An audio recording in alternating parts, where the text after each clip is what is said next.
รับกับเข้าสู่ช่อง Wonder with สวงนะคะในคลิปนี้ในวันนี้สวงจะพาทุกคนไปที่สวนที่ Public Park แถวๆบ้านนะคะเพื่อที่จะไป sledding กันเย้ซึ่งที่สวงเลือกที่จะไปวันนี้เนี่ยเพราะว่าอากาศที่นี่ดีมากตอนนี้นะคะท้องฟ้าเปิดมีพระอาทิตย์ออกแล้วก็เมื่อไม่กี่วันที่แล้วเนี่ยหิมะตกนะคะแต่หิมะเริ่มจะละลายแล้วเราก็เลยต้องรีบไปกันนะคะก่อนที่หิมะจะหายไปแล้วมันก็จะร้อนอีกครั้งก็เป็นครั้งแรกไม่ดิครั้งที่2แหละที่ทรงจะไป sledding นะคะทรงเคยไปที่รัฐอื่นมาก่อนตอนที่ไปแลกเปลี่ยนก่อนอื่นเลยเนี่ยคือเรายังไม่มีตัว sledding นะคะเพราะฉะนั้นเราจะพาทุกคนไปหาซื้อกันจะไปดูกันว่าไปซื้อที่ไหนแล้วก็ไปดูกันว่ามันลำบากแล้วก็หรือว่าสนุกแค่ไหนนะคะไปดูกัน Hello Hello Hi Good morning Hi there bear Bye bye ไปกันค่ะไปทาร์เก็ตกันเย้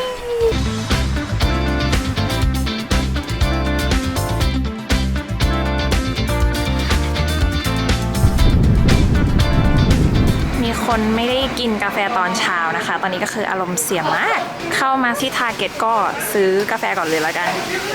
ปกติเราก็ไม่ค่อยมาทาร์เก็ตนะคะเพราะว่าทาร์เก็ตอะมันจะแพงกว่าวอลมาร์ทนิดนึง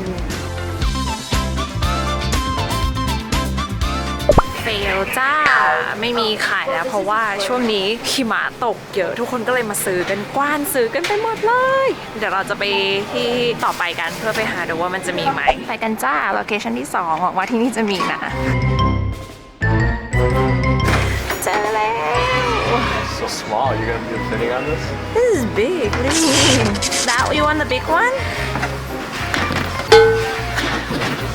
เฮ้ยโหที่นี่มีขายเยอะมากน่าจะมาซื้อที่นี่มีหลายแบบเลยอ่ะ You have to sit all the way back. All the way back Like that Yeah, too small. Try this one. Stronger Yeah, this one's better Or you want the saucer, the disc right there. This one? Yeah. You just ride that down. How do You you just sit on it. sit on it and hold this thing? Yeah, on the sides. Just see if you fit on there. It's basically like garbage lid. This one looks like it's gonna break though No? I feel like this one is fun trustworthy มีเป็นทูบด้วย เป็นโพลาร์แบร์ก็สควอตด้วย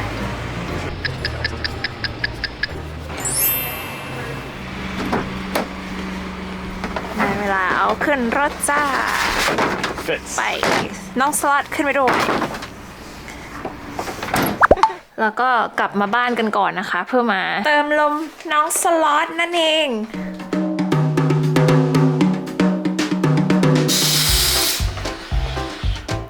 โอ้ This might be a fail. why how come it deflate $5. ได้เลิกออกเดินทางสักทีตอนนี้นะคะก็บ่าย 2:20 แล้วกว่าจะเตรียมของอะไรก็คือแบบว่าเยอะมากก็จะได้ออกไปสักทีพระอาทิตย์ตกตอน 5 โมงเย็นนะคะก็กะว่าจะได้แบบว่า enjoy นิดนึงไม่ใช่แบบว่าต้องรีบร้อนนะหวังว่าคนจะไม่เยอะเพราะว่าตอนนี้ก็เป็นหลังเลิกเรียนแล้วนี่เราก็ใส่แบบเต็มชุดมากเหมือนกำลังจะไปเล่นสกีเล่นสโนว์บอร์ดนะคะเพื่อป้องกันไม่ให้ตัวเปียกแล้วมันจะได้ไม่หนาวไปกัน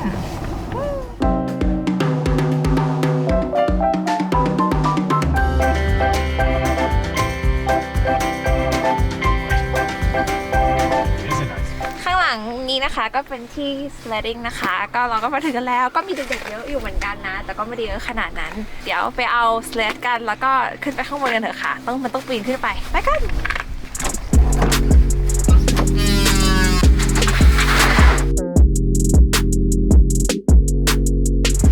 He told me to get on a sled.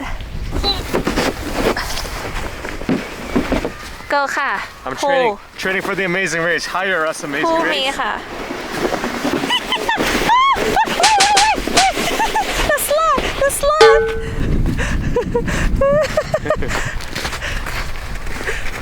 All right. Yeah. Seatbelts, please. Yeah Seatbelt on To the Amazing Race.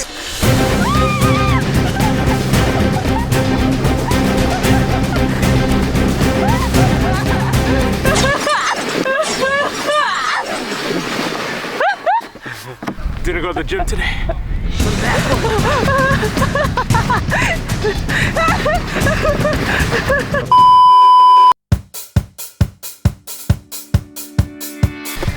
Me and Gobi about to rock this hill right now.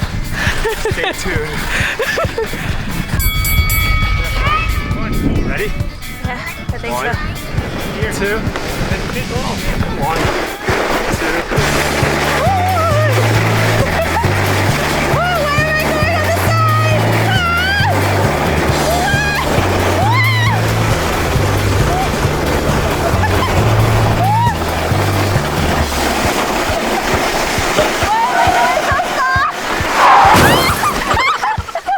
Let's go out of the way want the before we GoPro? get hit. Let's go.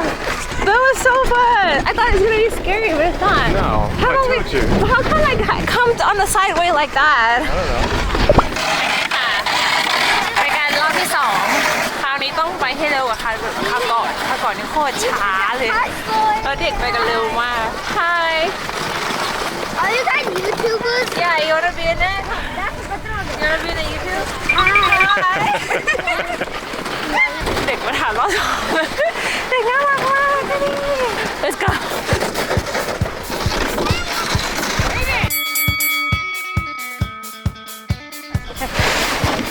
This is gonna end badly. Why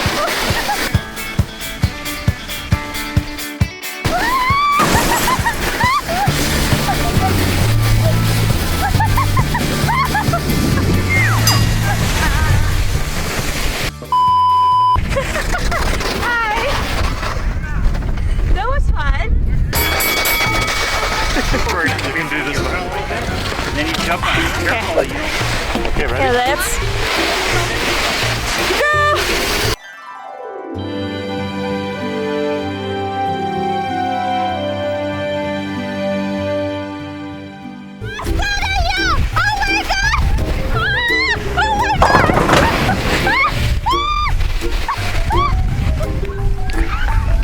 Hi คือกล้องหมุนติ้วเลยอ่ะ เอากล้องกลับยังไงล่ะเนี่ย โอ้ยก็คือเด็กเมื่อกี้นะคะที่ถามว่าเป็นยูทูบเบอร์หรือเปล่า Are you guys YouTubers? เมื่อกี้เราก็อยู่ข้างบนแล้วก็เจอคนรู้จักก็เลยแบบนั่งอยู่สักพัก เด็กก็เลยมา Can you just go? นี่ก็แบบโอเคไปแล้วก็ได้ค่ะไปแล้วก็ได้ อันเนี้ยลงมาวันเร็วแบบอันนี้เยอะเลยอ่ะ อันนี้คือแบบโคตรช้าเปล่ามากแล้วอันนี้ก็คือลงแล้วเมื่อกี้กล้องมันหมุนติ้วไปหมดเลย Let's go ขวดก็เราMove forward Come on Kevin Ready? Set? Set Go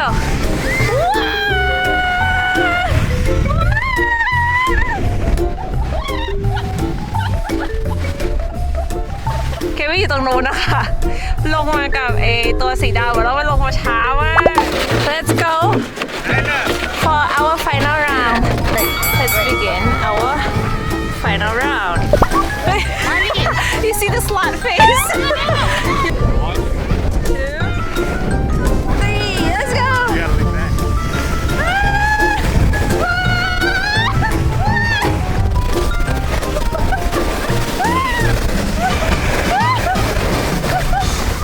And That's it